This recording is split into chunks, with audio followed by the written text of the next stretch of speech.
Boom. All right, you said it. So, give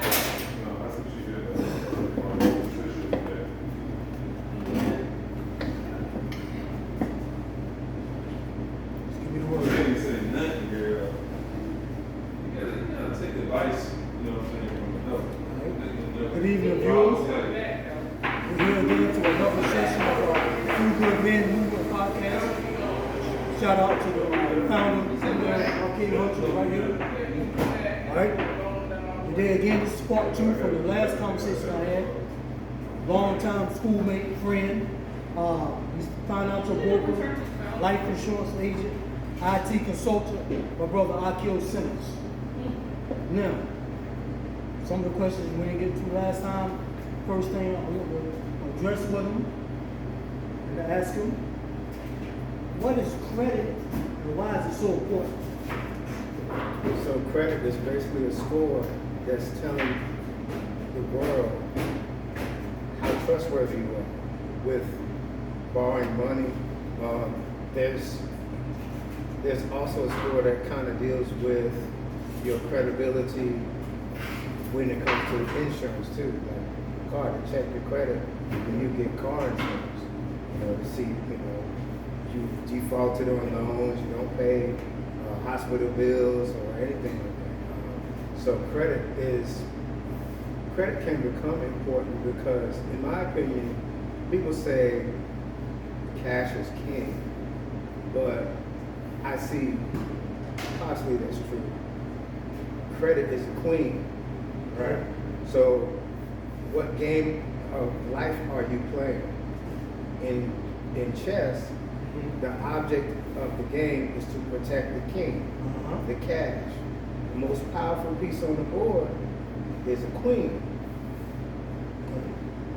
So what game are you playing? If you're playing checkers, king is your most powerful piece. But if you're playing chess, queen is credit.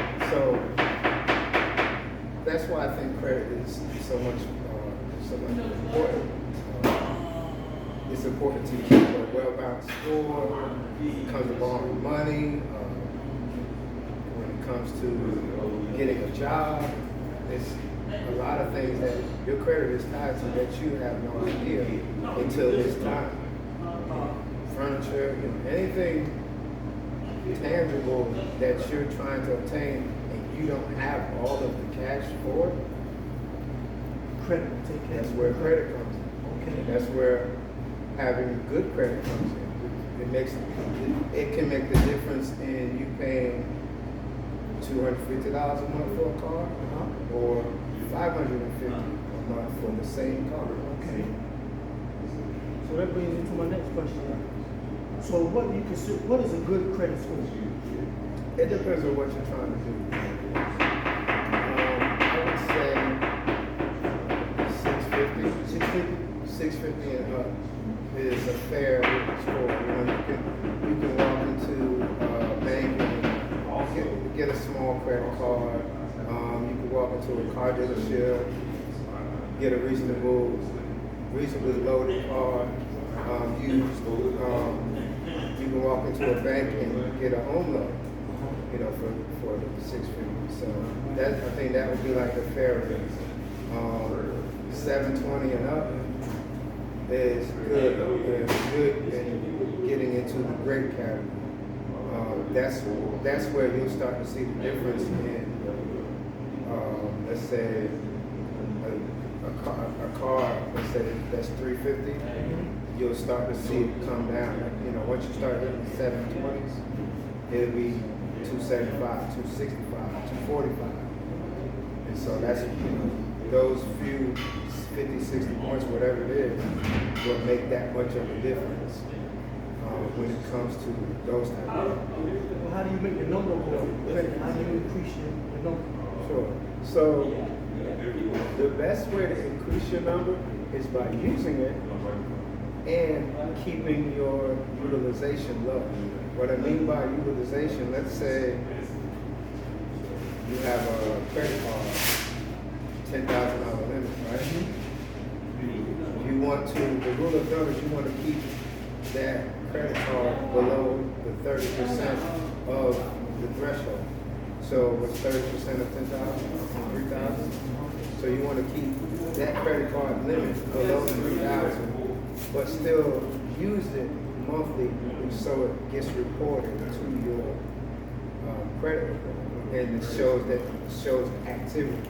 You can't have a good credit score without activity.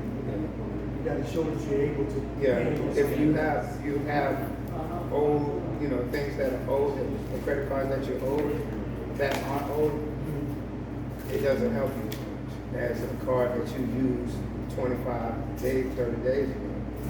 That helps you score.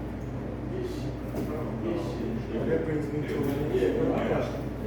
How do you fix the credit or repair it? Or what's some step to take towards repairing the credit? Sure. Let's see. The most important step is making sure that information is accurate. And that could be phone numbers, addresses, employment, amounts that are owed. So it all depends also on what's wrong with your credit. Why is your credit score low? Could be that you don't have enough credit. Could be the same thing I was saying. You got old accounts that you haven't used in a while, or you could just have past due bills on it. So it all depends. Those things depend on how you would go forward. But fixing errors, that's the most important one, and making sure that you're utilizing credit, utilizing your credit card limits,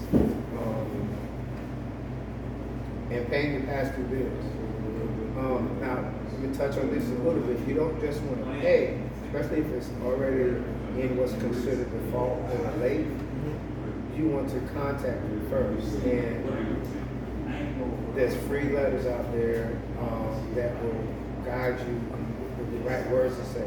But you pretty long and short, pretty much you want to say, hey, I know I had a little financial hardship or whatever the case back then, and I would like to rectify it now. But before I do, I need to make sure that you're going to remove this derogatory item from the credit.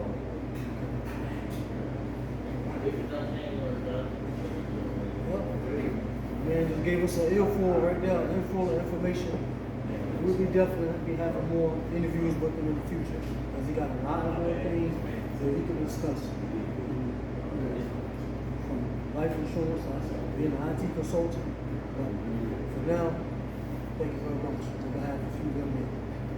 Before we go, I want to shout out Bob Marley. Happy belated birthday. Bob Marley's birthday was yesterday. Peace. Happy birthday, Bob Marley.